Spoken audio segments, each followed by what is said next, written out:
Assalamualaikum warahmatullahi taala wabarakatuh. Salam pertemuan untuk teman-teman yang berkesempatan bersama dengan saya. Apa khabar saudara Chef Haji Saleh, saudara Syarifah, Puan Syarifah Hafifah, Madam K, teman sahabat saya, sahabat karib Sahar Ibrahim, saudara Zamari LC, sahabat malam menemani saya, Itu Aran Awin, salam. Saudara Syuib Ahmad, saudara Fakri Sani. Apa khabar sahabat? Begitu juga Chef Haji Saleh. Harap segala yang terbaik. Waalaikumsalam. Begitu juga saudara Aim Abdul Rahman Abdullah dari Johor Bahru. Terima kasih hadir sabah malam. Saudara Mustafa Ilyas, saudara Kamarul Azhari. Begitu juga saudara Aim dari Rembau. Saudara Aim dari Rembau Negeri Sembilan. Saudara Rahman Arazaina, saudara Kamal Azhari, saudara Lecu, saudara Syah Ibrahim, DZ Ketari, mungkin dari Ketari gamaknya, saudara Kamal Azhari, saudara Rosmini dari Pontian Johor, saudara Richard Bakri, saudara Awang Yusof, saudara Muhammad Paridun Tukiman. Apa khabar sahabat? Saudara hamba Allah, siapa tak tahulah, saudara Man Norin, Puan Hasnah Jaafar, Nenek Porak. Apa khabar daripada Sabah Nenek Porak? Itu juga Zainuddin Ismail. Salam untuk semua sahabat. Tuan Haji Azhar Abdul Manaf. Apa khabar Tuan Haji? Saudara Muhammad Hashim Muhammad Din dari Kemayan. Muhammad Kapli. Salam perpaduan. Saudara Nur Ali. Pak Chu daripada Hilir Perak. Saudara daripada Langkap Hilir Perak. Puan Azizah Yaumon. Saudara Azawan. Jabat Pembela hadir dari Kulim, Kedah. Saudara Muhammad Asridir dari Kuantan. Saudara Muhammad Rafi Ahmad.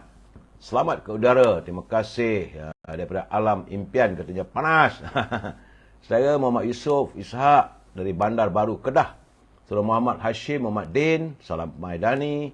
Saudara Puan Ibjah. Juga salam Madani. Saudara Muhammad Harmi. Salam dari Shah Alam. Apa khabar Mi? Moga sihat. Saudara Limut. Saudara Puan Halimah Hashim. Salam cinta damai. Saudara Kamis Nadi daripada Bahau, katanya dari Bahau clear. Alhamdulillah. Saudara Abu Nem, saudara Kazani untuk semua sahabat. Waalaikumsalam. Saudara Yusuf Awang daripada Tanah Merah, Kelantan. Saudara Hashim Alias, apa khabar orang Melaka? Saudara Samsul Anwar, saudara Abu Nem, saudara Abi K. Begitu juga saudara Abdullah, Puan Syaliah Ahmad dari Putrajaya. Saudara Syah Ibrahim, saudara Abu Seman Hashim dari Batu Pahat, Johor. Saudara Lim, apa khabar Lim? Saudara Hashim Atan, selamat bersiaran katanya. Saudara Lim daripada Taiping, Perak. Saudara bin Haji Arsyad, salam dari Batu Pahat, Johor katanya. Puan Aminah, Kak Minah, apa khabar Kak? Moga sihat. Puan Kamisah Dahlan, salam. Tuan Abdul Rahman, Tuan Ismail, apa khabar Tuan?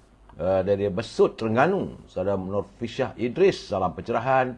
Saudara Fazil Yub dan salam untuk semua sahabat. Saudara Salih Lembang. Itu juga saudara Aira Elia Ahmad. Saudara Abu Sama Hashim dari Batu Pahat. Begitu juga Haji Osman. Saudara, yang mana sempat saya santuni, yang mana tak sempat saya mohon maaf. Saudara Azmi Omar daripada Mindef. Begitu juga saudara Jaharudin. Saudara Hani Abdullah, Cendrawasih, Hajah Comel-Comel dan Mak Jai, saudara. Baik, saudara. Hari ini, sebagaimana kita biasa tahu, hari ini adalah hari Sabtu. Tanggal 8 Julai 2023. Setengahnya masih duduk rumah siang tadi. Makan tengah hari, makan petang. Dan saya yakin anda bersama dengan family. Saudara, sambil melayari labun saya hari ini, saudara. Tapi jangan lupa, saudara, hari ini adalah hari yang ke-1206. Artinya sudah 1206 hari virus itu masih beredar, masih berada di bumi kita ini. Dan saya belum mendapat pengetahuan atau penjelasan daripada Kementerian Kesihatan kedudukan tentang virus tersebut. Mungkin hari Isnin nanti dapatlah kita tahu sejauh mana sama ada dia merebak ataupun berkurangan. Saudara Yan Aman dari Parit Bunta, Perak. Begitu juga saudara Nur Ali, apa dah jadi dengan Felda? Sekejap lagi saya akan ambil pencerahan. Ya, dan Mira Bates, apa khabar orang Kota Baru? Cik Mek Kelantan. Shim, apa khabar? Saudara Ismail Muhammad. Panaskan sikit pencerahan malam ini. Nak panas macam mana? Memang sentiasa suasananya panas, Saudara Ismail. Saleh Bagedi, Saudara Zainab Muhammad, Saudara Raja Syahrizat, Saudara Azli, Azhari Tok Kaya, Zimut. Saudara, laporan kesihatan tak dapat saya laporkan sepenuhnya. Kita masuk segmen e-commerce. Ini mesti saya sebutkan selalu, saudara, untuk menggalakkan teman-teman berniaga untuk mencari rezeki yang halal, saudara. Jadi, kalau anda mempunyai produk untuk saya mewawarkan, tak ada masalah bagi saya, hubungi Al-Azhar di talian 011 330 41241. Al-Azhar memasarkan setangih albakurnya dan juga minyak wangi dari tanah Arab. Sekiranya anda tidak dapat menghubungi Al-Azhar, boleh hubungi Siti Farehah di talian 017 711 4300. Siti Farehah memasarkan dendeng manis Siti Farehah dan simpulan kasih Cik Siti yang dibuka untuk pesanan, saudara. Juga, jangan lupa popiah sira Lady Maria. Ini makanan sambil-sambil kita melabun, sambil-sambil kita bercerita, sambil bergebang. Sedap juga makan, mengasyikkan. Rasanya rangup, pedas, manis. Boleh hubungi Saudara Nizam di talian 019 435 1203, saudara. Dan untuk teman-teman kalau tak tahu nak berniaga apa, Puan Ros Chun, dia menyediakan persiapannya untuk mencari teman-teman sebagai ejen syarikatnya Emirus Super Carrier. Boleh hubungi Puan Ros Chun di talian 012 257 5917. Adalah produk makanan yang sesuai untuk dipasarkan. Ya, saudara, itu dalam makanan itu berasaskan kepada oat. Dalamannya ada kurma, ada madu, ada delima, ada aprikot, ada ubi bit, ada chia seed, ada vitamin C dan kolagen. Ya, untuk mengenyangkan perut. Sebab itu kan saya katakan secara sesuai untuk makan waktu pagi, kerana ia juga sebagai energy booster ataupun menambahkan tenaga. Sampai itu ia mengurangkan masalah sembelit, persoalan masalah untuk mengimbangkan tahap kolesterol serta mengimbangkan nutrisi dalam badan. Hubungi Puan Ros Chun di talian 012 257 5917 kerana beliau menanti anda untuk menjadi agen kawasannya tanpa perlu mengeluarkan modal, saudara. Itulah, saudara. Casablanca, apa khabar? Saudara Aran Awin, saya anak Felda, tak sabar nak dengar perkembangan di Felda. Sabar nanti, saudara. Saya Kharudin. Baik, saudara. Usai pencerahan tentang e-commerce, kita masuk tentang naluri kehidupan. Saya mesti menyatakan ini sebagai ini adalah sebahagian daripada jalanan kehidupan kita. Sebagai panduan kehidupan kita. Tapi ingat, saudara, saya bukan ustaz. Saya juga bukanlah ahli agama ataupun da'i.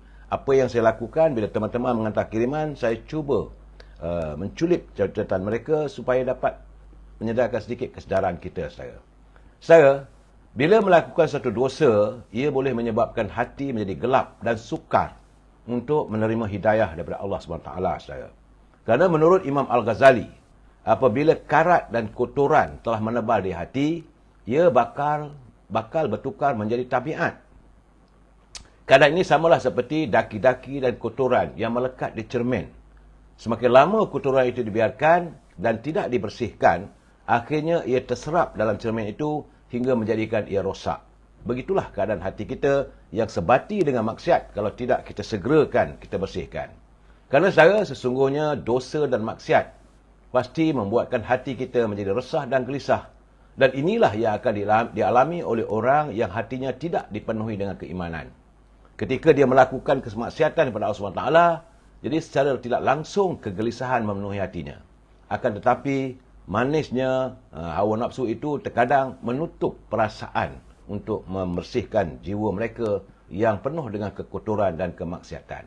Kerana itu, saudara, siapa sahaja yang hatinya tidak lagi berasa gelisah ketika membuat maksiat dan dosa, maka dianjurkan segeralah mengukur kembali kadar keimanannya dan hendaklah ia meratapi kematian hatinya. Kita mengaku sedih dan gelisah, tapi sekadar di bibir saja, saudara. Sedangkan perilaku kita selalu membohongi lisan kita. Kita selalu mengatakan sedih, gelisah, kena buat laku dosa dan sebagainya. Tetapi itu hanya di bibir saja. Hanya sekadarnya jadi lisan. Akhirnya mereka membohongi lisannya. Dan seandainya mereka benar-benar di hati ada kegelisahan dan kesedihan, tentunya pengaruh itu akan terlihat pada keadaan tubuhnya. Akan tampak ratap tangis kerana takut pada Allah. Dan akan terlihatlah amal kebaikan kita yang mampu untuk menghapuskan perbuatan buruk itu. Dan kita juga akan terlihat dengan dekat orang-orang yang soleh. Jadi saudara, berusahalah untuk menjauhkan kemaksiatan, membersihkan hati kita saudara. Itu sekadar culipan di segmen naluri kehidupan saudara. Cuma petang tadi saudara, sebelum saya solat Isyak, saya menerima kiriman daripada seorang pelayar. Agak menarik. Ini agak menarik apabila dia menghantar kiriman. Saya kata sesuai saya baca malam ini. Katanya saudara, waktu azan subuh, kita dalam selimut. Bila sampai azan zuhur, kita sibuk melayari internet. Bila waktu azan asar dikumandangkan, kita sibuk di padang permainan. Bila azan maghrib, masing-masing sibuk berada di depan kaca TV. Dan bila tiba azan Isyak, kita pula sibuk berada di kedai makan bersama family. Tetapi, bila bangun pagi, kita terus berdoa. Ya Allah, permudahkanlah segala urusanku hari ini dan murahkan rezekiku. Bagaimana saudara? Itu elok kita fikir-fikirkan bersama saudara. Waktu azan berkumandang kita buat tak tahu, tapi bangun pagi minta pada Tuhan. Mudahkan segala keresahan, urusan hari ini, berilah aku rezeki. Saya rasa kadang-kadang inilah manusia saudara. Ya, ini sekadar untuk panduan dan peringatan kita bersama saudara. Kita sambung dalam segmen mutiara kata saudara. Kerana banyak orang terlalu pintar menilai orang lain. Tapi sayangnya, dia terlalu kurang pintar menilai dirinya sendiri. Kalau ada cerita keburukan orang lain, janganlah kita percaya. Kalau dia baik, dia tidak akan memburukkan orang lain. Itu saya, orang pintar untuk menceritakan orang lain dan sebagainya. Tapi, bila menceritakan keburukan orang lain, panjang saja. Sebagaimana saya ingat pesan almarhum Tun Gafar Baba. Selalu saya rapat dengan beliau dulu. Dia kata, Mal, ingatlah, bila kita berkirim wang, pasti ia akan jadi sedikit demi sedikit. Kalau kita berkirim cerita yang buruk tentang orang, dia pasti akan panjang, panjang dan panjang. Itu seingat saya lah, bila saya tengok keadaan begitu, saya teringat kata-kata almarhum Tun Gafar Baba, waktu saya bersama-sama dalam perjuangan dalam UMNO dulu saya. Tapi almarhum telah pun meninggalkan kita. Yang ada hanyalah peringatan dan kata-kata serta yang saya anggap sebagai mutiara kata dari beliau mengingatkan saya waktu itu saya sebagai anak muda. Saya, apa khabar Saudara Mat Semana, Raja Kamal, Raja Bazian, apa khabar aku? Saudara Tahir, Waalaikumsalam. Kita tengok bolehlah. Baik saudara, kita santuni pantun Pak Nazil. Nun jauh di Perlis. Dan beliau saban hari menghantar kiriman untuk perkongsian karya pantunnya bersama dengan kita. Kata Pak Nazil, daun dikaut di rendangan lukut, banyak sekarung, kata Pak Wan. Jerung di laut, semuanya takut. Di darat, jerung boleh berkawan. Ini bahasa kiasan saudara. Kalau di jerung di laut tu semua orang takut. Tapi jerung di darat, kerana dia boleh banyak wang, boleh memberi dan sebagainya, semua orang nak berkawan. Itu keadaannya saudara. Terima kasih Pak Nazil. Tambahnya lagi, di penjuru halaman pokok sebatang, di bawahnya berlana, kalau tak silap. Insan berilmu seperti bintang, bergemerlap sinar di malam gelap. Ini juga kiasan, kata-kata kiasan Pak Nazil. Insan yang berilmu itu seperti bintang, saudara, mengerlap waktu malam. Lana tu kata Pak Nazil adalah mendapan tanah subur dari lumpur. Tapi kalau di Kelantan, kalau berlana tu banyak. Tapi maksud Pak Nazir ini, lanar itu adalah mendapan tanah subur dari lumpur, saudara. Terima kasih Pak Nazir atas kiriman pantun yang sempat kita santuni bersama. Saudara, tidak henti saya akan mengingatkan pimpinan negara agar jangan berbelanja wang negara tanpa had kerana kita bimbang negara boleh muflis. Itu peringatan saya kepada pimpinan negara. Tetapi kepada anda yang menyunting semula live saya ini dan dimasukkan dalam sebarang channel, saudara, banyak media sosial ini, saya tidak menghalang. Tapi saya ingin berpesan, anda harus bertanggungjawab atas setiap suntingan yang anda lakukan. Kerana saya tidak mampu untuk memantaunya. Ingat saudara, ini adalah pencerahan politik dan sedikit memberi informasi suasana semasa agar warga kita sentiasa berinformasi. Andainya saya memberi pandangan ataupun beri kritikan, kita harus berpegang pada prinsip kita mesti bersetuju untuk tidak bersetuju. Saudara, jangan dan kata orang putih dia kata, seperti kata Inggeris, we must agree to disagree. Itu saudara. Jadi senang hati kita saudara. Kalau tidak nanti susah saudara. Saudara Mat Sepana, moga ada sinar untuk rakyat dan negara. Negara kerajaan perpaduan, kata Saudara Osman Ahmed Husin. Salam sejahtera. Terima kasih. Selamat memberi pencerahan. Saudara Syalaut, Manpo, Puan Norma, Kekanda Zainal. Begitu juga aku pendosa katanya. Dah mak. Kenapa saya kata begitu? Mana UMNO tak teruk. Pemimpin boleh saya cakap. Jangan kata parti tak baik saudara. Saudara aku pendosa, jangan terus berbuat dosa. Rumah UMNO tak ada yang salah. Saudara, rumah mana ada salah. Saudara Zam Batik dari Cerating, terima kasih. Dia kata dia suruh saya join DAP. Kenapa pula perlu saya meninggalkan parti kecintaan saya yang saya alami, saya warga UMNO. Saya bukan ahli saudara. Saudara Sazali Chin dari Ceras, Sungai Long. Saya begitu juga saudara MK Jerung. Baik saudara. Saya mendapat perkabaran daripada Met Malaysia saudara, bahawa hujan lebat. Ingat saudara, ini peringatan. Hujan lebat, ribut petir berserta angin kencang diramalkan berlaku sehinggalah tengah malam ini saudara. Di beberapa negeri di mana menurut Jabatan Kaji Cuaca mengatakan bahawa keadaan tersebut diramalkan berlaku di seluruh negeri Perlis, di Kedah dan Pulau Pinang, serta beberapa kawasan di Perak, Kelantan, Terengganu, Pahang, Selangor, Negeri Sembilan, Johor, Sabah dan Sarawak. Menurut Met Malaysia, di Perak, ia membabitkan sekitar kawasan Kerian, kawasan Larut, Matang dan Selama, Guna Hulu Perak, Pulau Kangsa, Kinta, Kampar, Batang Padang dan Mualim. Selain daripada itu, saudara, Pasir Mas di Kelantan, Jeli, Gunung Tanah Merah, Kuala Kerai dan Gua Musang, saudara. Begitu juga di Kuala Nerus, Hulu Terengganu, Kuala Terengganu dan Marang di Terengganu. Hujan ribut dan angin kencang. Berhati-hati saudara. Di Pahang pula, ia membabitkan kawasan Tanah Tinggi Cameron, di Lipis, Raup, Jerantut, Bentung, Temerloh, Bera, Pekan dan Rompin. Selain itu, di Kuala Selangor, Hulu Selangor, Gombak dan Hulu Langat di Selangor, saudara. Serta di Negeri Sembilan, itu kawasan Jelebu, Kuala Pilah dan Jempol. Begitu juga di Mersing serta Kota Tinggi di Johor. Ramalan kaji cuaca juga meramalkan ribut kencang, angin kencang dan hujan lebat diramalkan berlaku di Sarawak. Membabitkan Miri, iaitu di Telang, Usan dan Maudi, dan juga di Limbang. Di Sabah, hujan lebat ribut petir diramal berlaku kawasan pedalaman, iaitu di Sipitang, Beaufort dan Nabawan. Di pantai barat, itu di Papar, Butatan, Penampang, Kota Kinabalu, Tuaran dan Ranau. Tawau serta Sandakan. Di Sandakan itu di Tongot, Kelupit dan Beluradan. Jadi erti saudara, seluruh negara bakal mengalami hujan lebat dan ribut petir. Berhati-hati saudara. Ini saya mengingatkan anda. Jadi kita juga boleh merujuk pada www.met.gov.my. Itu internet untuk mengetahui kedudukan kaji cuaca saudara. Sentiasalah saudara melayari dalam internet kedudukan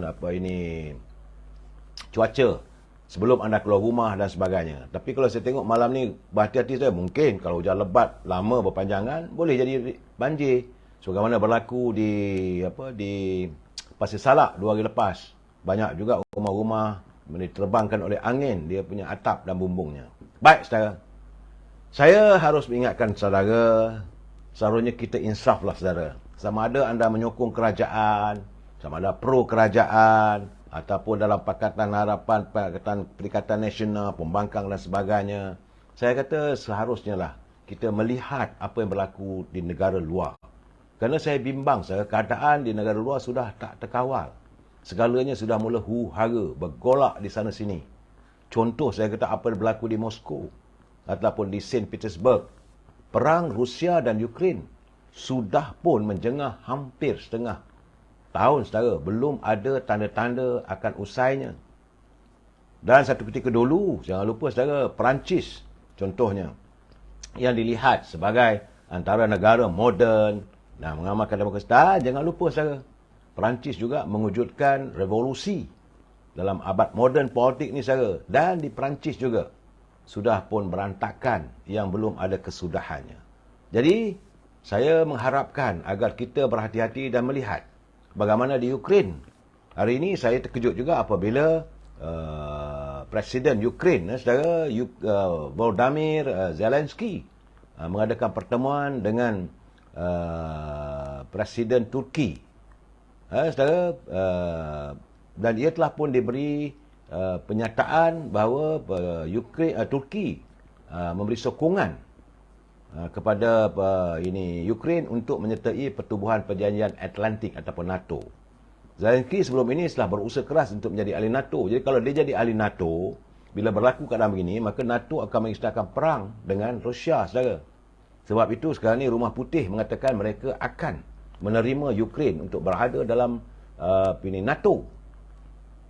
Tapi bagaimanapun ia tidak berlaku pada sidang kemuncak minggu depan, saudara, di ibu kota Lithuania, di Vilnius.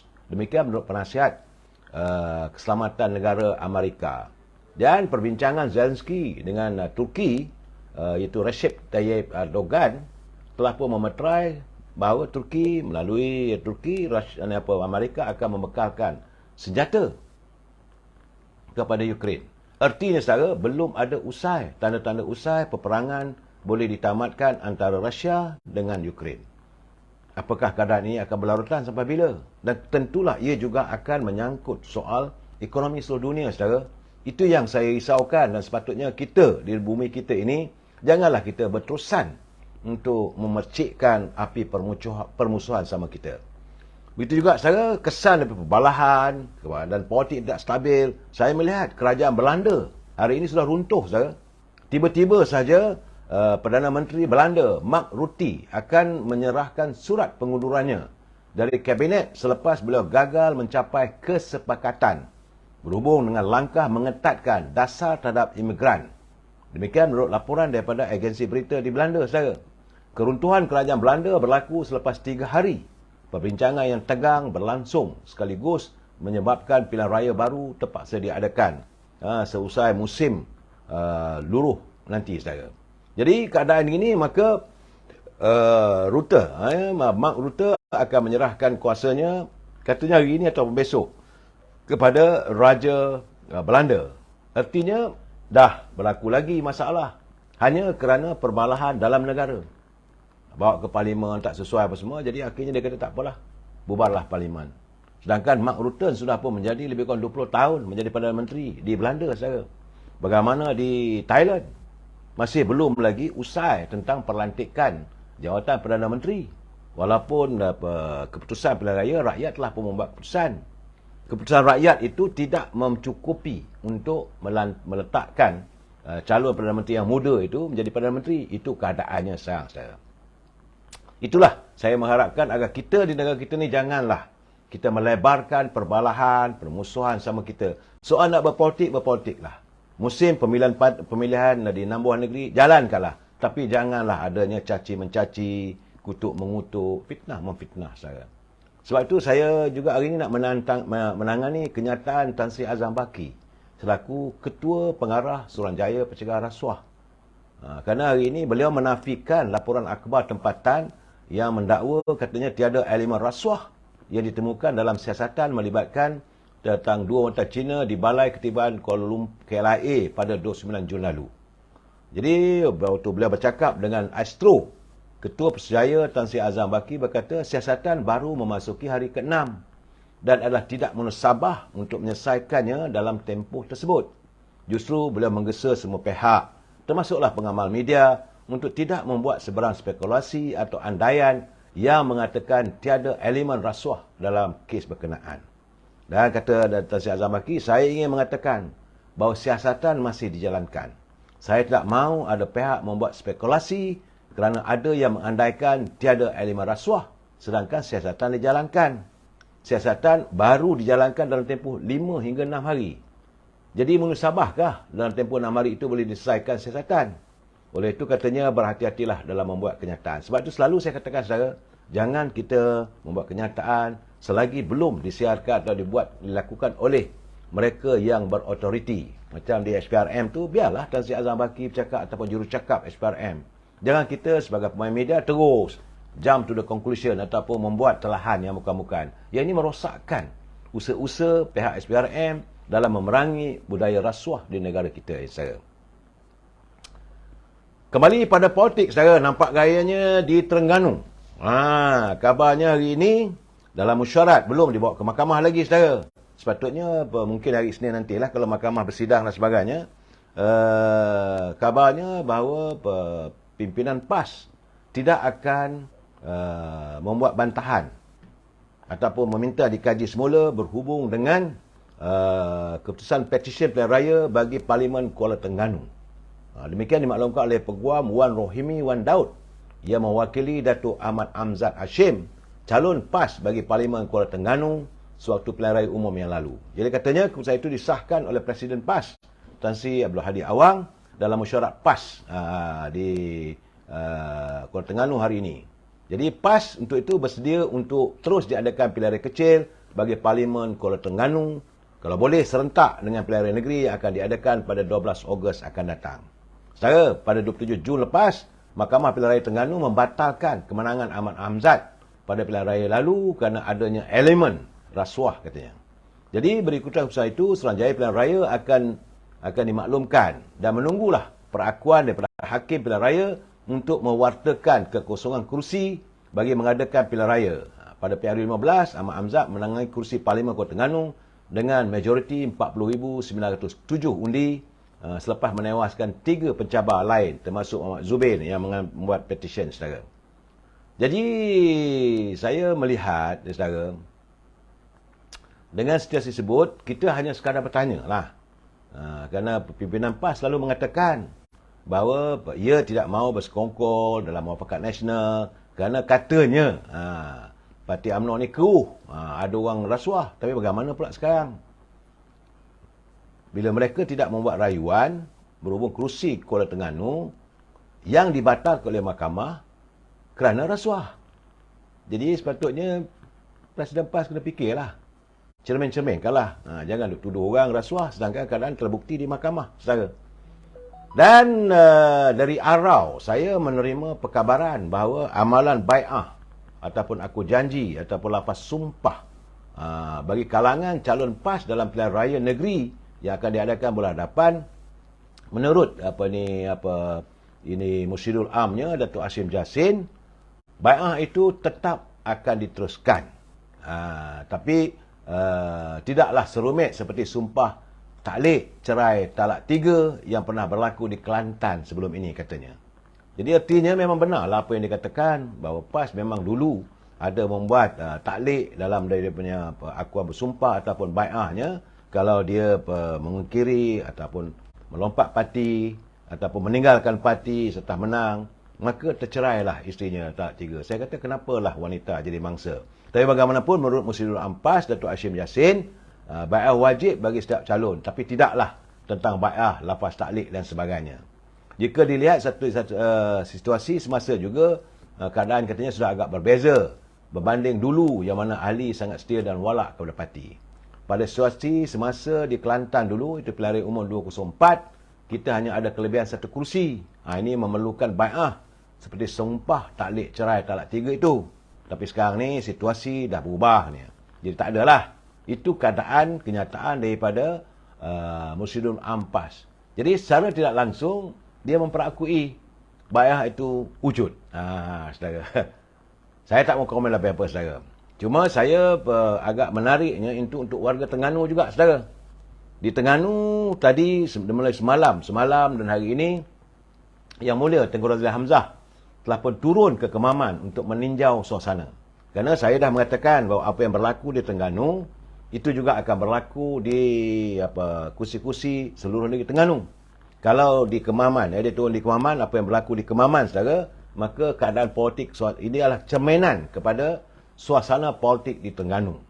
Dan daripada semalam hingga hari ini, ternyata bahawa Kemaman sudah pun mula menggerakkan. Dan hari ini, saudara, sekitar 15,000 anak muda berhimpun di Dewan Undangan di Cukai, meraihkan kehadiran Tengku Razali dan sebagainya. Dan yang berhormat oleh Tengku Razali menyatakan bahawa beliau yakin bahawa sewajarnya seorang anak Terengganu, sama ada dilahir di Terengganu ataupun dia warisan di Terengganu, sewajarnya mereka boleh mendapat RM1,000 setahun daripada wang royalti Petronas. Jangan lupa saudara, Yang Mulia Tengku Razali Hamzah, beliau adalah merupakan pengasas Petronas. Jadi beliau pergi ke Kemaman tu kerana beliau juga nak melihat sendiri perkembangan hasil buah tangannya waktu melahirkan Petronas di Paka, Terengganu. Dan ternyata katanya bahawa kalau benar-benar disantuni sebaik mungkin, setiap anak Terengganu boleh diberikan oleh Petronas, dan Petronas berkemampuan untuk memberi seorang anak Terengganu RM1,000 setahun, saudara. Ini macam mana saya katakanlah, macam berlaku di negara luar. Negara luar apa negara tu, rakyatnya dapat RM1,500 pound, saudara. Itu, jadi Yang Mulia Tengku Razali Hamzah, dia kata boleh. Dan Petronas berkemampuan, kerana kedudukan Petronas yang sudah pun begitu melebar sayapnya. Dulu Petronas ini dihasilkan dengan modal RM5 juta saja. Sewaktu Yang Mulia Tengku Razali mewujudkan Petronas, hasil daripada amanah almarhum Tun Razak, Petronas bermodalkan cuma RM5 juta saja. Tapi hari ini, nilai syarikat Petronas, pelaburan di luar negara sudah mencapai triliun ringgit. Bukan bilion saja, triliun. Dan sebab itu, kata Tengku Razali Hamzah, sewajarnya anak-anak Terengganu, kerana minyak daripada Terengganu itu membolehkan rakyat Terengganu itu boleh dapat RM1,000 setahun. Cuma sama ada royalti itu dibayar, apa yang jadi pada kerajaan negeri, kita tak tahu. Saya dipahamkan memang ada. Sehingga saat ini pun, setiap tahun Terengganu memperoleh royalti minyak daripada Petronas sejumlah RM1 bilion. Saya tak tahu macam mana di Kelantan. Kabarnya Kelantan juga ada, tapi jumlahnya tidak dikabarkan. Sebab itu, Yang Mulia Tengku Razali Hamzah berkeyakinan agar warga Terengganu janganlah fikir yang bukan-bukan, bersamalah membantu untuk menstabilkan politik. Tadi, sewaktu mengadakan pertemuan dengan pelajar-pelajar di Universiti Utara Malaysia, Yang Berhormat Perdana Menteri Datuk Seri Anwar Ibrahim dihujani oleh persoalan salah seorang pelajar yang mengatakan bahawa kadar pendapatan negeri Terengganu agak tinggi berbanding dengan negeri lain. Jadi apakah wajar ditumbangkan kerajaan yang ada? Jadi mudah saja Datuk Anwar Ibrahim dia kata di Terengganu pendapatan datang daripada Petronas. Petronas itu duduk di bawah Perdana Menteri. Jadi tak payah nak sembang lah katanya. Itulah maksudnya begitu saudara. Saya pun tahu juga itu penjelasan. Tetapi saudara, saya melihat, saya mendengar malam tadi walaupun saya tak berkesempatan pergi ke Bangi waktu pelancaran pilihan raya, jentera pilihan raya, Pakatan Perpaduan. Nampaknya malam tadi Datuk Seri Anwar Ibrahim mendedahkan banyak persoalan. Saya melihat, jadi apa yang didedahkan oleh beliau memang sebagaimana yang kita katakan itu adalah realitinya. Persoalan pertama, secara terbuka, Datuk Seri Anwar Ibrahim mendedahkan bahawa memang Dr. Mahathir bersama dengan Tan Sri Muhyiddin memang berhasrat untuk mengharamkan UMNO. Tapi beliau kata beliau tak setuju.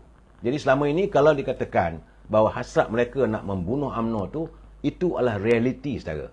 Sebab dia kata walaupun beliau bukan ahli UMNO, tapi beliau tidak bersetuju. Sebagaimana yang pernah saya lantarkan dulu, saya kata bahawa beliau menyatakan kepada saya bahawa dia tidak akan membunuh parti yang dianggotai oleh Allahyarhamah ibunya, bapanya, keluarganya terdahulu. Dia tak akan sampai hati buat. Sedangkan waktu itu dia kata dia di luar kerajaan. Dia walaupun dia dalam Pakatan Harapan, isterinya menjadi Timbalan Perdana Menteri dan beliau tidak bersetuju. Sebab itu beliau menentang keras usaha untuk mengharamkan UMNO. Itu kenyataan terbuka malam tadi, saya pun terkejut. Artinya Datuk Seri Anwar Ibrahim memperakui keadaannya. Saudara amat sepanar, gelombang merah biru sudah semakin menyerlah di Selangor ni. Saudara, jadi sebab itu Datuk Anwar Ibrahim mengatakan mereka bercakap soal tentang keimanan, bahawa tentang keadilan. Nampak-nampak gayanya memang tadi dihamburkan sepenuhnya dengan nadanya, bagaimana setengah mereka melontarkan pandangan kalau tak sokong mereka masuk neraka, kalau bersama dengan mereka masuk syurga. Maka dia dijawab dengan jelas, bukan mereka yang menentukan seseorang itu akan berada di syurga atau neraka. Semua itu adalah kerja Allah SWT. Malahan, dalam sindiran yang begitu pedas, Datuk Seri Anwar Ibrahim mengatakan, mereka juga belum pasti masuk syurga. Itu katanya, saudara. Dan, saya melihat sesuatu yang benar-benar memeranjatkan saya, ertinya Perdana Menteri sudah mempunyai cukup bukti. Ini yang banyak orang nak tahu. Apabila secara terbuka, Datuk Seri Anwar Ibrahim menyatakan, kamu tuduh orang korupsi. Dia belum menjawab bila mereka mengatakan bahawa Datuk Seri Anwar Ibrahim memerangi korupsi. Sebabkan mereka menuduh Presiden UMNO itu sedang dibicara di mahkamah. So dia kata, kalau kamu nak bercakap soal Datuk Seri Zahid Hamidi, apakah mereka terlupa bahawa Tan Sri Muhyiddin juga sedang menghadapi pembicaraan di mahkamah. Dan sambungan dari kenyataan itu, saya tersentak. Kerana mendengar kenyataan Datuk Seri Anwar Ibrahim mengatakan, ramai lagi akan berderet akan berada di mahkamah. Kalau berderet, saya bukan seorang, bukan dua. Sebab itu benarlah sebagaimana yang dapatan saya. Ada orang mengatakan bahawa besar kemungkinan dalam masa-masa yang mendatang ini, ramai yang akan menjadi kluster mahkamah. Saudara, Roy Ezroy terpulanglah kalau kita mengatakan UMNO nak lingkut, pulang pada anda. Tetapi bersedialah apabila kenyataan daripada Perdana Menteri. Kena ingat, saya Datuk Seri Anwar Ibrahim bukan hanya sebagai pengurusi atau Presiden Pakatan Harapan. Beliau juga adalah sebagai Perdana Menteri. Saya dengar hayati, sebab beliau sedar dirinya sebagai Perdana Menteri, tentulah kenyataan beliau itu merupakan kenyataan rasmi, saudara. Sebab itu, beliau mencabar mana-mana pemimpin dan Perikatan Nasional, buktikan kalau anda ikhlas. Hanya bila kononnya akaun PBM itu yang disuarakan tak adil.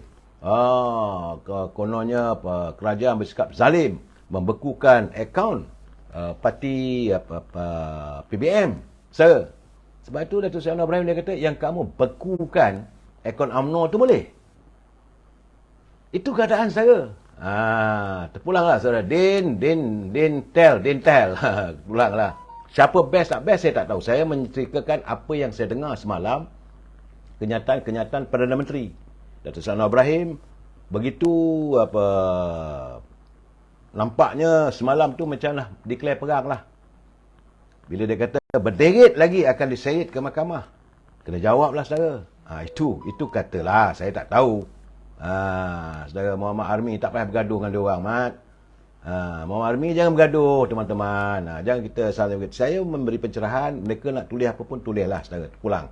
Dan sesuatu yang agak menyenangkan hati rakyat, daripada petang semalam, saudara. Petang kemarin, Datuk Seri Anwar Ibrahim telah pun menyatakan bagaimana kerajaan telah meluluskan sejumlah 8.3 bilion peruntukan untuk menghapuskan hutang warga Felda kepada Felda. Memang saya dalam 3-4 malam, 5 malam minggu lepas saya dah bercakap, takkanlah dalam 40 tahun, 50 tahun lamanya, apakah masih lagi berhutang generasi pertama, kedua, ketiga terhadap dengan Felda. Mereka telah pun menjadi warga peneroka. Apakah masih tidak ada usaha untuk melangsaikan hutang-hutang mereka ini, sedangkan Felda menghasilkan begitu banyak penghasilan untuk kantung negara. Dan semalam secara terus terang Datuk Seri Anwar Ibrahim mengatakan bahawa beliau telah pun menandatangani perjanjian dengan Felda melupuskan hutang-hutang warga Felda. Jadi kenyataan beliau itu telah disangkal oleh Tan Sri Muhyiddin. Ya kita seronok sekarang tu. Tan Sri Muhyiddin kata, apa ni bercakap ni? Hutang Felda tu saya dah hapuskan pada 2021. Saya pun terkejut juga. Takkanlah Perdana Menteri berbohong. Hari ini dia menjawab, betul dia kata, apa yang diumumkan oleh Tan Sri Muhyiddin tahun 2021 hanya sekadar pengumuman. Tidak ada tindakan. Saya, kata Datuk Seri Anwar Ibrahim, baru menandatangani surat arahan sebagai Menteri Kewangan untuk melupuskan hutang Felda dan untuk memasukkan sejumlah wang 8.3 bilion. Di samping itu 1 bilion setiap tahun untuk Felda. Itu keadaan saya. Saya kata macam mana? Siapa yang boleh berautoriti yang lagi boleh menjawab? Akhirnya hari ini, apabila saya mendengar pula penjelasan daripada pengurusi Felda yang baru, Datuk Seri Syabri Cik, dalam satu temu bual dengan Datuk Lokman Adam, dia menjelaskan. Dia kata memang benar Memang benar Tan Sri Muhyiddin ada membuat pengumuman sempena Hari Felda bahawa hutang Felda dihapuskan. Tetapi tidak ada pelaksanaan. Benda tergantung. Sampailah semalam apabila Datuk Seri Anwar Ibrahim mengumumkan beliau telah pun menandatangani. Sebab dia kata umum boleh umum. Apa ada masalah umum lah hapuskan Felda. Jadi warga Felda tertunggu-tunggu, ternanti-nanti. Sebab realitinya tak ada. Realitinya hari ini sudah pun dilakukan. Dan saya tengok macam mana caranya. Menurut Datuk Sabri Cik, dia kata apa yang dibuat, maka Felda. Sebab sekarang ni kita nak tebus hutang-hutang dengan FGV dan sebagainya. Felda menggunakan suku dengan KWSP, Maybank dan sebagainya. Dan wang-wang itu nanti akan dibayar setiap tahun. Jumlahnya setahun 1 bilion. Dan dengan hutang itu setiap tahun, begitulah Datuk Seri Anwar Ibrahim menyatakan bahawa beliau memperuntukkan untuk Felda sejumlah 1 bilion setiap tahun. Di samping itu, 8.3 bilion itu sebagai pelupusan hutang warga Felda. Artinya sekarang, anak-anak warga Felda sepatutnya bersyukur pada Allah SWT. Apa yang diharapkan, apa yang diimpikan, terlaksana. Itu keadaannya saudara. Sebab itu kata Datuk Ismail Sabri Cik, dia kata, bolehlah buat mengumum. Nah itu kata Datuk Madam, gebang ajalah. Saya tak nak menuduh sesiapa. Saya mendengar kenyataan Datuk Anwar Ibrahim, kenyataan Tan Sri Muhyiddin, kenyataan daripada Sabri Cik. Orang yang bertanggungjawab, yang memelihara, menjaga atau mentadbir Felda sekarang. Ini jelas sekarang. Saya tak mau cerita lah soal Mazlan Aliman ini, terpulang mereka lah. Tapi yang jelasnya, apabila malam tadi Datuk Seri Anwar Ibrahim mengumumkan bahawa semalam lah sempena Hari Felda, beliau mengumumkan sejumlah 8.3 bilion diperuntukkan kepada Felda untuk melupuskan hutang-hutang warga Felda. Dan hari ini Tan Sri Muhyiddin menjawab, dia kata semua itu saya dah buat dah dulu. Jadi Anwar Ibrahim marahlah. Saya yang menandatanganinya. Dulu boleh gebang je lah, boleh bercakap je lah, maksudnya begitu saja. Boleh umum. Tapi pelaksanaan bagaimana? Apakah Kementerian Kewangan dah bayar? Apakah wang itu dimasuk ke Felda? Tak ada, sebab itu beliau telah pun menandatangani pemindahan wang itu ke Felda sejumlah 83 bilion. Itu maksudnya saudara. Dan saya bersyukur. Kita warga Felda, tak payahlah kita nak panjang-panjangkan cerita ni. Kita harus bersyukur bahawa warga Felda, hutang mereka sudah pun lupus. Itu kefahaman saya sebagaimana yang dinyatakan oleh Datuk Sabri Cik. Bersyukurlah kita saudara. Setiap anak-anak Felda, warga-warga Felda, sewajarnya berterima kasih pada kerajaan pimpinan hari ini yang telah pun melaksanakan. Jangan marah. Tan Sri Muhyiddin juga memang ada hasrat untuk melupuskan pada tahun 2021, tapi pelaksanaan tidak berlaku. Itu itu yang saya nak jelaskan. Saudara Muhammad Rashidi, dia kata hari peneroka bukan hari Felda. Yalah saudara. Jadi soal Felda ini saya harap janganlah kita polemikkan lagi. Berusahalah. Soal hutang telah pun terlangsai. Warga Felda dapatlah keadaan tenang. Tidur lena. Saya rasa ini warga Felda generasi pertama. Saya dah bercakap benda ni minggu lepas. Saya runsing melihat Felda. Kenapa Felda tidak dapat melupuskan hutang? Kenapa orang kita tidak dapat mengembangkan ekonominya? Tapi bila sekarang ni, bukan sekadar 1 bilion tiap tahun. Mengarang ada arahan daripada Perdana Menteri, beliau mahu supaya jalan-jalan di kawasan Felda itu diterangi dengan lampu-lampu. Ada peruntukan. Tak silap saya dalam 1 juta, tak silap saya. Dan mana jalan perlu diperbaiki. Artinya mahu menyerlahkan sinar di Felda. Kita kena terima hakikat secara. Felda banyak jasanya pada kerajaan dan negara kita sebagaimana jasanya Petronas. Jadi sebab itu saya combinekan dua tadi, yang Berhormat Mulia Tengku Razali Hamzah berada di Kemaman dengan sambutan 15,000 warga Kemaman. Dan saya sempat jugalah berhubung dengan wakilnya, dia kata Tengku Razali begitu teruja bahawa cakap-cakap selama ini mengatakan Kemaman rakyat marah dengan Pakatan Harapan dan Barisan Nasional. Dia kata tidak, sebab terbukti hari ini anak muda yang lebih mengujakan hati Yang Mulia Tengku Razali apabila melihat anak-anak muda yang begitu ramai, 15,000 saudara, hadir di Cukai tadi. Saudara Shah Said, bila pula nak tolong peminjam tekun? Ini tekun nanti saya akan berusaha. Saya cuba menghubungi sahabat saya, Datuk Abdullah Sani, mantan ahli Parlimen Kapar. Janjinya saya akan bersiaran dengan beliau, tapi belum dapat waktu lagi kerana mungkin beliau tengah sibuk sekarang ni. Ya saudara, itu saudara Kamudin Indan, Fadli bin Awang. Saya ulang. Ya saudara, Rabudin Pasarat kata nampaknya bolehlah tidur lena. Dia tak payah dah nak kunci pintu.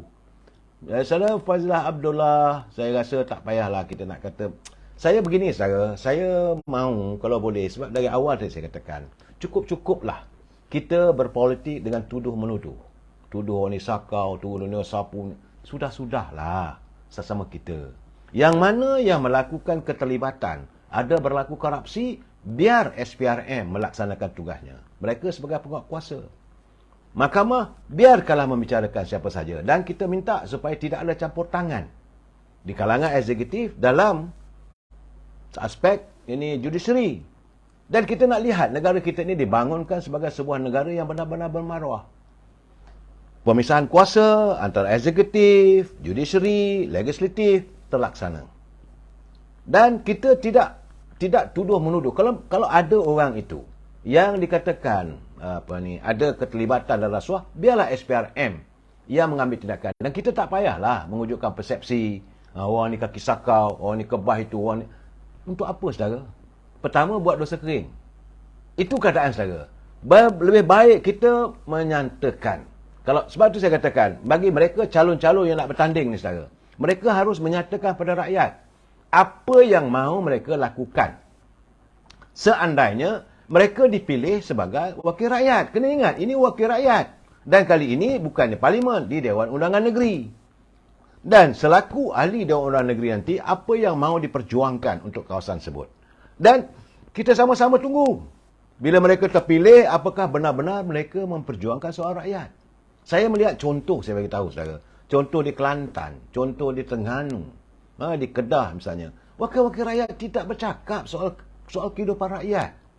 Saya cuba hayati setiap kali persidangan Dewan Negeri, saya dengar wakil rakyatnya habis. Mesyuarat 1 hari 2 hari selesai habis.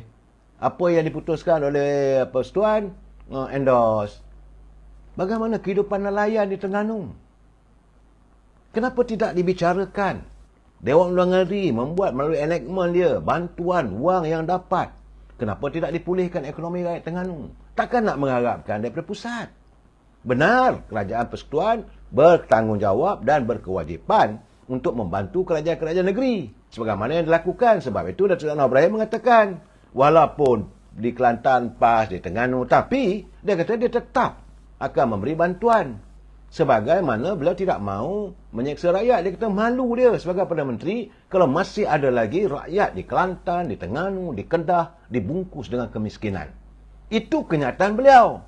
Dan sepatutnya wakil rakyat ataupun ahli Dewan Undangan Negeri kali ini benar-benar melaksanakan tugas dan tanggungjawab. Yang sudah itu sudah. Sebab itu saya katakan yang sudah itu kalau mereka nak bertanding balik, saya kata boleh forget it lah. Kita lupakanlah. Kalaulah nak dikitar semula calon-calon ahli Dewan Negeri nak bertanding nanti, tak payah. Rakyat kena harus ada kesedaran, kami nak calon baru. Sebab itu saya dengar bagaimana yang Amat Berhormat Timbalan Perdana Menteri, Presiden UMNO, Datuk Seri Zahid Hamidin beliau menyatakan dengan tegas, UMNO kali ini akan menurunkan muka-muka baru dalam pilihan raya kali ini. Dan kita mengharapkan juga agar pimpinan daripada PAS menurunkan calon-calon muka baru. Tetapi bila saya dengar kenyataan daripada Ketua Pergerakan Pemuda, dia kata di kalangan pemuda mungkinlah sekitar dalam 10%. Jadi artinya akan berlaku kitaran semula. Kalau mereka menjadi wakil rakyat, tidak berketerampilan, tidak melaksanakan tugas dan amanah rakyat. Kena ingat saudara, menjadi wakil rakyat ini amanah. Bukan kalaulah dia katalah dia bertanding satu kawasan, misalnya saudara, kawasan cukai lah misalnya di Kemaman. Ya, dia kena ingat, mungkin dia dapat 10,000 dan 7,000 tak sokong dia. Dia tak boleh menafikan 7,000. Apabila keputusan dibuat, artinya dalam sistem demokrasi, dia adalah wakil kepada seluruh rakyat cukai. Sokong tak sokong sudah habis. Dan apa saja permasalahan yang berada di cukai itu, di tengah di Kemaman, perlu diperjuangkan. Tapi bila saya pergi 2 minggu ke 3 minggu lepas di Kemaman, saya tengok dengan penuh kehampaan. Kehidupan rakyat terbiar. Saya berhasrat untuk pergi ke Terengganu. Mungkin dalam seminggu atau 2 minggu lagi, saya ingat nak berkampung. Sekitar dalam seminggu di Kuala Terengganu, nak melihat sendiri. Apakah masih lagi ada rakyat Terengganu, warga Terengganu yang melakukan lestari apa yang dilontarkan oleh Allahyarham J.M. Aziz. Aku berkolek dengan kolek yang kecil menentang badai gelora untuk menyambung kehidupan keluargaku. Tapi mendengar kenyataan daripada wakil rakyat sebelang Takik, iaitu Dato' Razif, mantan Menteri Besar Terengganu, dia kata memang ramai lagi rakyat di kawasan beliau, itu kawasan sebelah Takik, yang mahu dipulihkan kehidupannya. Tapi sudah diluluskan oleh kerajaan pusat, sudah ada cara pecah tanah dan sebagainya, tapi akhirnya telah pun dibatalkan oleh pimpinan sedia ada. Itu kata beliau. Tapi saya kata saya nak turun sendiri, nak tengok. Kalau boleh saya nak berbicara dengan warga tersebut. Itu yang saya kata, sebab saya melihat bahawa di Terengganu begitu ramai warga nelayan. Tentulah warga kita, saudara. Sedih kita mendengar rintihan Terengganu. Dan hari ini, apabila Yang Mulia Tengku Razili Hamzah berada di Kemaman, saya dipahamkan bahawa beliau cukup teruja. Artinya, Kemaman itu, saudara jangan lupa, Kemaman adalah Kuwait of Malaysia. Satu bandar yang menyimpan karun kekayaan negara. Kerana di situlah, di Paka itulah wujudnya Petronas. Tapi apakah kekayaan yang dijana oleh Petronas itu dapat dinikmati oleh warga Cukai, warga Terengganu, warga Kemaman dan rakyat Terengganu khususnya. Sebab itu Tengku Razili kata, satu rakyat Terengganu boleh dapat RM1,000. Boleh, dia kata. Itu keadaannya, saudara. Asalkan jangan ada ketirisan. Jadi pemimpin harus ikhlas. Dan sepatutnya ahli Dewan Undangan Negeri dan ahli Parlimen Kemaman. Saudara, minta maaf. Saya ni tak bersihat lagi, saudara. Tapi tergolek dok dalam dalam keadaan tak bersihat ni, janji saya dengan anda bila bercakap soal ni semangat sikit lagi, saudara. Dan kita mengharapkan agar ahli Parlimen, ahli Dewan Negeri memperjuangkan kehidupan rakyat khususnya di Kemaman, yang sepatutnya mereka kaya raya. Anugerah ilahi. Kawasan Kemaman terpilih sebagai Kuwait of Malaysia. Itu saya kata, kadang-kadang saya teringatlah macam lagu warisan. Nenek moyang kaya raya tergadai seluruh harta benda. Akibat sengketa sama kita, cinta lenyap di telan zaman. Akhirnya, saudara, saudara Syuaimi, Mak Yusof, rehatlah. Saya memang saya nak berehat, saudara. Kalau boleh lepas jatuh motor semalam, ingat berehat. Tapi saya rasa saya dah berjanji dengan warga, apa dapatan saya perlu memberi pencerahan. Saudara. Jadi, berbalik kepada tentang politik, kita mengharapkan agar calon-calon yang diturunkan kali ini, rakyat tengoklah. Kalaulah calon itu kita semula, kehadiran mereka sebagai wakil rakyat tidak pun menjelmakan kebahagiaan untuk rakyat, sewajarnya kita tolak ajalah, saudara. Carilah calon-calon muka baru. Saya tak ambil kisah daripada mana, sama ada anda daripada parti kerajaan ataupun dari pembangkang, saya tak ambil kisah. Yang paling penting bagi saya, semoga rakyat diperjuangkan oleh wakil rakyat. Sebab ini amanah, saudara. Saya sedih melihat.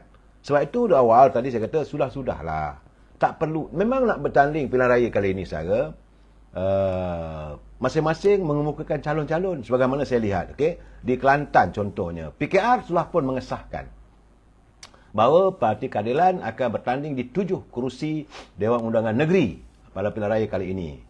Menurut pengurusi Majlis Pimpinan Negeri Kelantan, itu Syed Muhammad Ali Dustur Syed Muhammad Zain, dia kata 7 kerusi adalah di Don Panco, di Don Cetok. Cetok ni tak silap saya dalam kawasan Pasir Mas, di Mengkebang, di Pasir Pekan, Kota Lama, Pasir Tumbuh dan Limbungan. 7 negeri. Ini calon-calon yang akan ditandingi oleh calon daripada Parti Keadilan. Saudara, terpulanglah anda di sana. Tapi saya kata, kalaulah calon yang ada tu orang lama, saya rasa tak payahlah. Kita semula. Tak ada apa pun mereka buat di Dewan Negeri. Saya tengok, bukan saya tak tengok. Saya lihat, saudara, yang antara ahli Dewan Negeri yang begitu menyerlah memainkan peranannya sebagai ahli Dewan Undangan Negeri di Kelantan, saudara, saya bangga orang macam Datuk Alwi Cik Ahmad. Datuk Alwi Cik Ahmad adalah Ketua Bahagian Ketereh dan juga merupakan ahli Majlis Tinggi UMNO. Saya boleh lihatlah beliau hadir ke Dewan Negeri membicarakan soal rakyat, membicarakan soal negeri, membicarakan soal kepincangan yang perlu diperbaiki. Dia tak marah, dia tak tuduh pun, saudara. Dia kata jangan marah, saya nak bagi tahu kenapa kita berbalas sama kita. Kita harus memakmurkan negeri Kelantan. Saya bangga apabila adanya wakil daripada UMNO, orang seperti Datuk Alwi Cik Ahmad. Yang saya sepanjang persidangan, tiap-tiap kali persidangan, itulah satu-satunya wakil rakyat yang saya lihat memperjuangkan soal rakyat dan juga negeri Kelantan. Seorang lagi tu tak silap saya Abang Din daripada Gumusang. Kursi Don ahli Dewan Undangan Negeri di salah satu Dewan Negeri di Gumusang. Beliau juga. Tapi daripada calon wakil-wakil rakyat, Kelantan dia panggil Tok Wakil. Tok Wakil daripada kawasan-kawasan lain tak ada, saudara.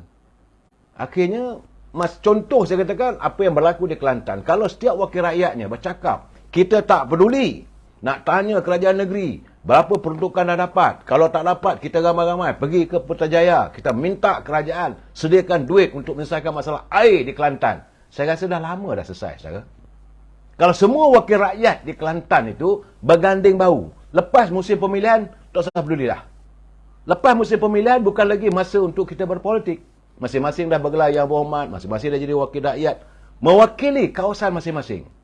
Cakap di Dewan Negeri, saya nak bagi tahu, Dewan yang mula ini, kawasan saya air masih susah lagi. Tapi kena memikirkan, mereka mewakili parti PAS. Kerajaan PAS. Tak boleh lah. Nanti orang kata tikam kaki sendiri. Saya kata inilah tak kenanya. Saudara Muhammad Hashim, Muhammad Din, Datuk Laglui, Kok Lanas. Ya betul, saudara.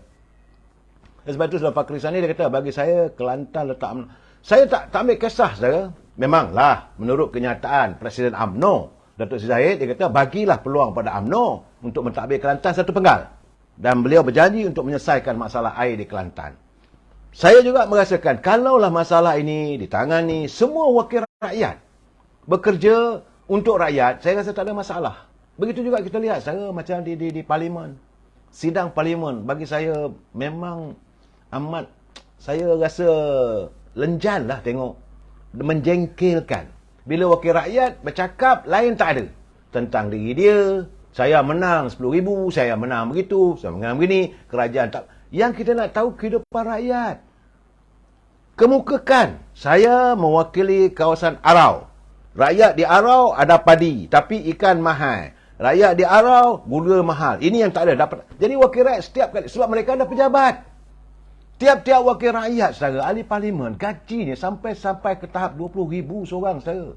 Datang mesyuarat dibayar, duit hotel dibayar, semua itu datang pada rakyat. Tapi sejauh mana mereka memperjuangkan soal rakyat? Ini yang saya menjengkelkan. Nama saya yang berhormat. Tapi mereka tidak layak untuk dihormati kalau tidak bercakap soal rakyat. Masuk ke Dewan, tak ada cerita lain, cerita parti, cerita politik. Habis tak ada. Kerajaan akan runtuh. Kalau rasa nak runtuh, bawalah usul, dia tak percaya. Itu gambarannya sekarang, saudara. Tapi kalau dapatlah wakil rakyat macam saudara Datuk Alwi, kita mengharaplah, saudara. Saudara Fakri Sani, dia kata, bagi UMNO lah pula Kelantan ni. Tak tahulah, saya tidak mahu dianggap sebagai melobi dan sebagainya. Tetapi saya nak katakan pada anda, sekarang ni macam saudara Mat Kelana, dia kata, barang mahal, tak payah bising, macam tak tahu, hukum ekonomi pula. Nyatakan. Dan kalau wakil-wakil rakyat buat kerja untuk kawasan dia, pergi buat survey. Saya dah bagi tahu. Pejabat wakil rakyat ada, kerani ada, pegawai ada, pembantu ada. Survey di kawasan anda, tak payah masuk kawasan lain. Contohnya kawasan Cetok lah misalnya. Cetok dalam bahagian Pasir Mas. Pergi ke pasar. Tengok rakyat sana. Berapa banyak rumah yang tak ada air. Berapa rumah yang apinya tinggi. Berapa macam ada pendapatan hasil. Dikaji satu persatu. Dan tiap-tiap kali Dewan bersidang, dibawa dikemukakan. Dan apabila diadakan mesyuarat di peringkat bahagian ataupun parlimen, bawa pergi jumpa dengan ahli parlimen. Kami nak yang berhormat untuk parlimen kali ini bercakap soal kami. Kawasan saya ini, 1, 2, 3, 4. Kalau kawasan yang lain pula lagi, bawa lagi. Dalam satu Dewan Parlimen itu, kawasan parlimen tak ada 3 atau 4 Dewan Undangan Negeri. wakil-wakil rakyat di tiap-tiap kawasan tu.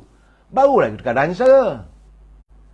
Saya Mustafa Jaafar. Betul lah. Yang ulama ni semua cak ayam. Yang wajib buang ke laut, dia kata Mustafa. Bagi saya itulah keadaannya saudara. Dan saya mengharapkan dalam keadaan tak bersihat, pinggang sakit lagi saudara. Tapi kena dia memberi pencerahan juga. Dan saya harap agar kita akan dapat melihat satu sirna baru dalam politik tanah air. Saudara, cukup-cukuplah rakyat dipermainkan oleh mereka yang bernama pemimpin. Jumpa lagi besok. Wabillahi taufiq wal hidayah. Assalamualaikum warahmatullahi taala wabarakatuh. Selamat malam. Terima kasih.